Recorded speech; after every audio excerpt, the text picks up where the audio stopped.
Hello, welcome back. Today we are going to learn stepwise approach to ECG interpretation. Let's start with the basics of the ECG now, and at the end of the video we are going to look at the shockable rhythms of cardiac arrest and their interpretation. So without any delay, let's get into the video.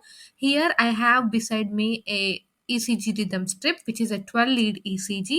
Let's get into the leads first. 1, 2, 3, AVL and AVF will be the limb leads, and V1, V2, V3, V4, V5, V6 will be the chest leads.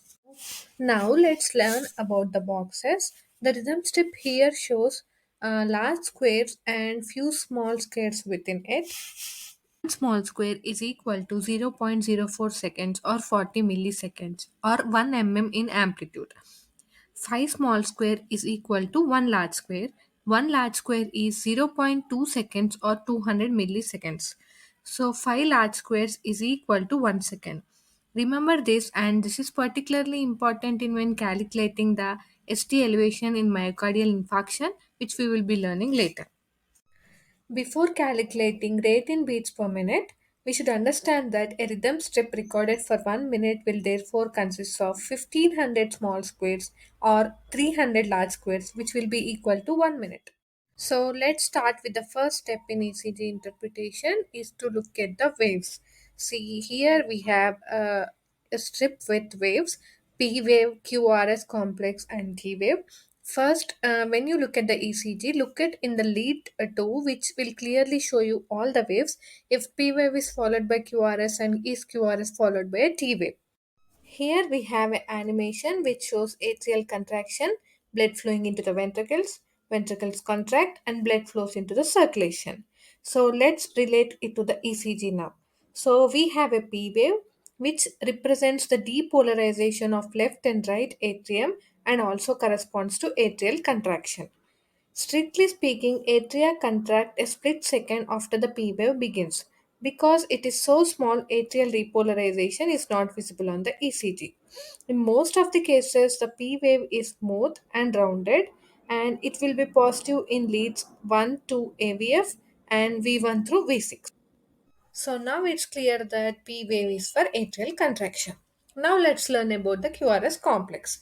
So as the name suggests, the QRS complex consists of Q wave, R wave and S wave. These three waves occur in rapid succession.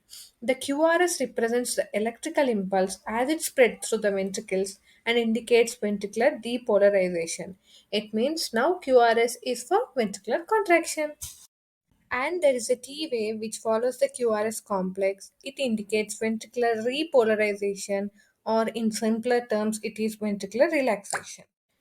Now let's look at the rhythm. Here I have shown you a picture of a pacemaker, which is sinoatrial node, which is shown as 1, and then AV node, which is shown as 2.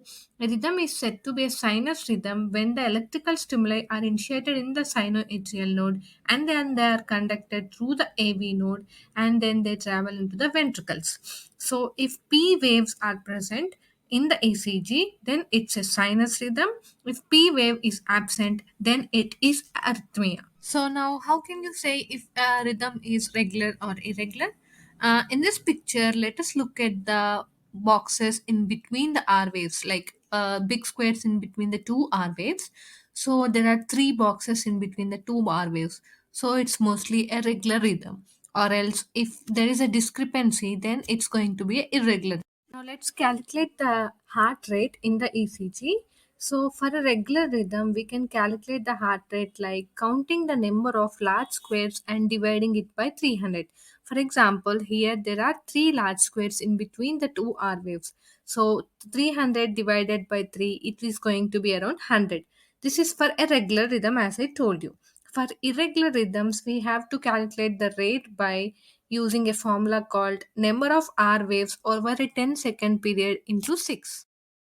Let's look at the durations and intervals. Now let's start with the QRS complex. It should usually be 80 to 100 milliseconds or less than 3 small squares. If QRS complex is greater than 3 small squares, it is said to be wide. And if it is less than 2 small squares, it is said to be narrow complex.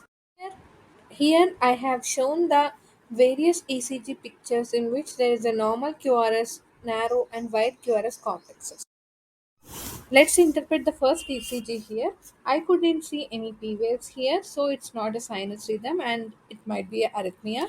And next, I could see QRS waves and T waves as well. Okay, and next, let's interpret the rhythm here. The rhythm appears to be regular as there is only a one large square in between the two R waves. Next, let's calculate the rate. So, as there is only one large square, 300 by 1, it's going to be around 300. The heart rate is 300. But a normal heart rate is usually 60 to 100 beats per minute. So, greater than 100, it is going to be a tachycardia. But here it is a tachyarrhythmia.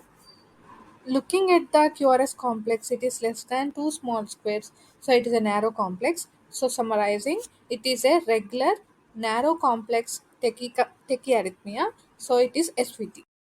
In the next ECG, we can see a regular broad complex tachyarrhythmia. So QRS is greater than 3 small squares and also heart rate is greater than 100. So it is VT. I am showing you two ECGs, labeling them as ECG1 and ECG2. Please interpret in a stepwise manner as I told you and comment in the section below. This is ECG2. Please do interpret and comment and stay tuned for more videos on ECG like this. Until then, bye bye.